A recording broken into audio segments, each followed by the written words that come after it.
আসসালামু আলাইকুম এভরিওয়ান।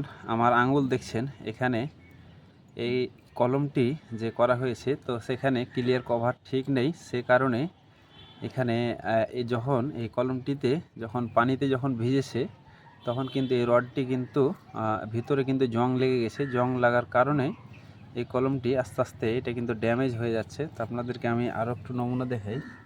তো নিশ্চয়ই আপনারা এই যে এখানে দেখতে পাচ্ছেন যে ক্লিয়ার কভার নেই, একবারে কিন্তু শাটার সেম কিন্তু রড ছিল, সে কারণে কলমগুলি কিন্তু নষ্ট হয়ে গেছে। আর এই যে সাইডগুলি দেখছেন, যে দেখুন সব কিন্তু ক্র্যাক হয়ে গেছে। তো এইভাবে কলম করলে এবং খোলা জায়গাতে কলম যদি করে রাখেন, যে ছাদের উপরে অনেকেই কলম করে রাখে, যে 4 বছর 5 বছর 10 বছর পরে যখন ছাদ করে, তখন এই কলমগুলি যখন আকাশের পানিতে যখন ভিজতে থাকে, সে কলমগুলি কিন্তু আস্তে আস্তে ড্যামেজ হয়ে যায়। তো সবাই এই কাজ করবেন না। সবাইকে অনেক অনেক ধন্যবাদ।